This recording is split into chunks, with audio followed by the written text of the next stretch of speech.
welcome to the Rowdy.com Big Three. Burning issues in NASCAR racing today with Bassmasters. Hi. Hi, Bass. How are you? I'm good. Let's start with a little Stewart-Haas Racing. Bobby Hutchins, my friend and yours, says that he has had no formal discussions with Hendrick Motorsports about adding a third team. And, quote, we have not had what I call permanent discussions with Mr. Hendrick or anybody at Hendrick Motorsports to zero in on Kane. What's a permanent discussion? You just sit there all day. You never stop talking. You just talk all the way, yeah. I got to spend the rest of my life with this guy. I'm stuck in a permanent discussion. And why would he... With all those qualifiers in there, obviously they've had some not formal, not permanent discussions, right? Otherwise, you just say, yeah, we haven't talked to them about it. They've talked about it. People are thinking about it. If you and I are talking about it, surely they're talking about it. It's the most obvious thing going. You know, Kasey Kane was at Dover, and Steve Richards, our own Steve Richards, Buck, from the podcast, asked him very directly, is there any progress on your plans for next year? And Kasey said no, but he'd really like to have some. Talking to Mr. Hendrick this week and last week, it's probably 3 weeks away still, 3-4 weeks out. So hopefully, I'm wanting to figure it out myself. I'm starting to get a little anxious, but you know, they're working hard, and they just want it to be the right decision. You know, we want to do it the right way and make sure it's something that'll benefit us in the future and things like that. All right, issue number 2, former champion Bobby Labonte relegated to a start and park. Yes, as I like to say, Buck, TRG, the Racers Group, has become TSPG, the Start and Park Group. These guys don't have a sponsor. And you can't race without a sponsor. They're committed to going to all the races. But we're talking about Bobby Labonte here. We're talking about a former champion here. He doesn't suck. No. I mean, he can race a car. He could win races if he had the right equipment. But, I mean, it goes all the way back to when he left Joe Gibbs Racing. He's just spiraled on down, and it's so sad because he's a great guy. I don't know if it's as sad. Obviously, it would be great if Bobby Labonte were in race-winning equipment and could finish up his career that way. But the guy wants to race. He's willing to do this. Isn't it just possible that Bobby Labonte has held on too long and he's done and he should just retire with grace? He shouldn't retire if he doesn't want to. Right. This is the thing. This is why I'm saying it's not sad. Look, the guy's a racer. He wants to race. Obviously, starting and parking is not going to make him very happy.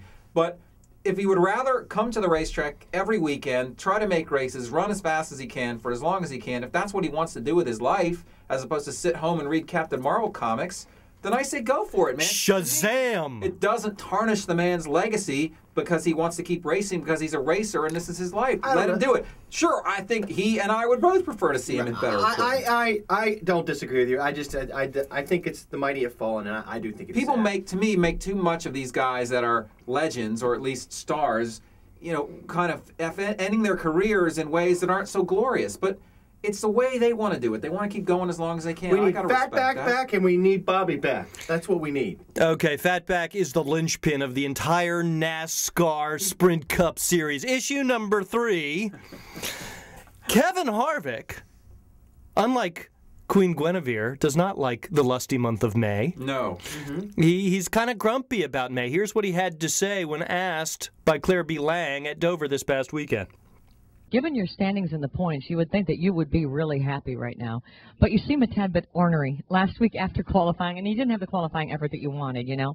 Is that just an indication that you are focused and, you know, because you're at that position, or you're sick of answering the questions about the contract, or, you know, I'm trying to figure out because you should be ecstatic right now. You know? I really just don't like any of the racetracks that we go to based upon past history in the month of May, to be honest with you. There's not anything wrong with the racetracks, but just for us, statistically and performance-wise, haven't been our best month. I look at Charlotte as our worst racetrack. I look at Darlington as our second worst racetrack, and this is, you know, statistically been, you know, not a great track for us either. So it's just there's not a lot that I like in May, and I think for me, you know, last week was like a victory at Darlington. If we can have the same thing happen here and the same thing happen at Charlotte, really tell us where the performance of our cars are.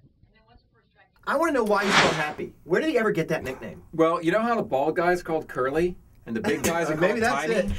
There are these ironic nicknames, Buck, and this may be one of them. It strikes me that as much as he dislikes May, he's actually getting out of the month in pretty good shape. Well, I'll tell you something. I was sitting on his pit box at Dover, very fortunate to be able to do that thanks to Shell Pennzoil, as I mentioned yesterday. And the thing that really struck me about this team was just the way they handled themselves. There wasn't a lot of back and forth, a lot of squawking, a lot of hemming and hawing. They just went about their business in a very direct way. They had the car. They got the car pretty much the way they wanted it after the first set of changes. Maybe in the pits, once they took 4 when maybe they should have taken 2. But they finished in the top 10, and they got out of town. It was an impressive day of racing for those guys, a very uneventful day, and it made me say to myself, this is why this team is a championship contender now, because they can come to a place like Dover, which isn't Kevin's best track by any means, and walk out of there with a very solid top 10 with a different call in the pits. Could have been a top 5 for Kevin Harvick at Dover. I think Kevin Harvick is got a real shot at winning a championship. And I know I've said a million times he's the best one out there to have not won one, except for putting the asterisk near Mark Martin. But he's got so many big races.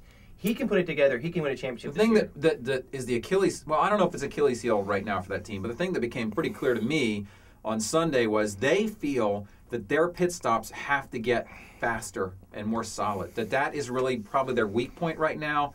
They mentioned it before the race. They mentioned it after the race. They mentioned it during the race. Owner Richard Childress came on after the race and said, we got to get our pit stops better. And I think they all feel like to compete with the big boys for a championship, they're going to have to be a little faster and a little more solid on pit road.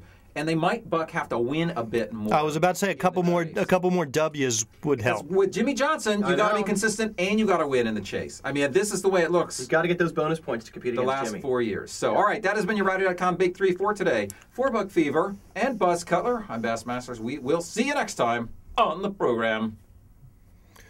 Tra-la, it's May, that lusty month of May. The month where everyone goes fully away. Tra-la-la. Tra-la. Hey. Rowdy.com. Say it like it is. Say what like it is? Rowdy.com.